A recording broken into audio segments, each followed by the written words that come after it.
जाग बलिक जो कथा सुहाई, भरद्वाज मुनि बरहि सुनाई। कहियौ सोई संवाद बखानी, सुनहु सकल सज्जन सुख मानी।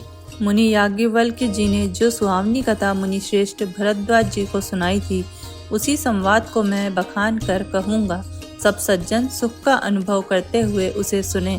शंभु कीन यह चरित सुहावा, बहुरी कृपा करी उमहि सुनावा। सोई शिव काग भुसंडी दीना, राम भगत अधिकारी चीना।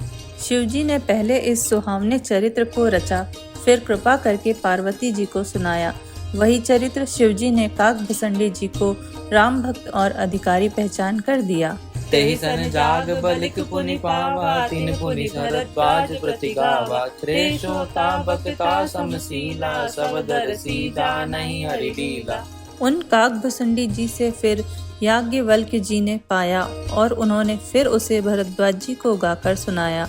वे दोनों वक्ता और श्रोता याज्ञवल्क्य और भरद्वाज समान शील वाले और समदर्शी हैं और श्री हरि की लीला को जानते हैं। जानहि तीनि काल निज ज्ञाना, करत लगत आमलक समाना। और जे हरि भगत सुजाना, कहि सुनहि समुझहि विधि नाना। वे अपने ज्ञान से तीनों कालों की बातों को हथेली पर रखे हुए आंवले के समान प्रत्यक्ष जानते हैं।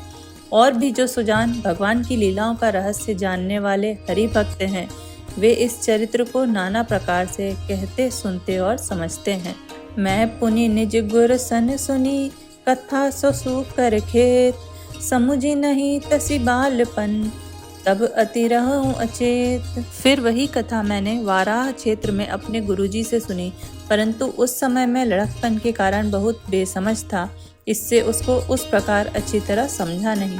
श्रोता पक्ता ज्ञान निधि, कथा राम के गुण। किमि समुझो मैं जीव जड़, कलिमल ग्रसित विमूढ़।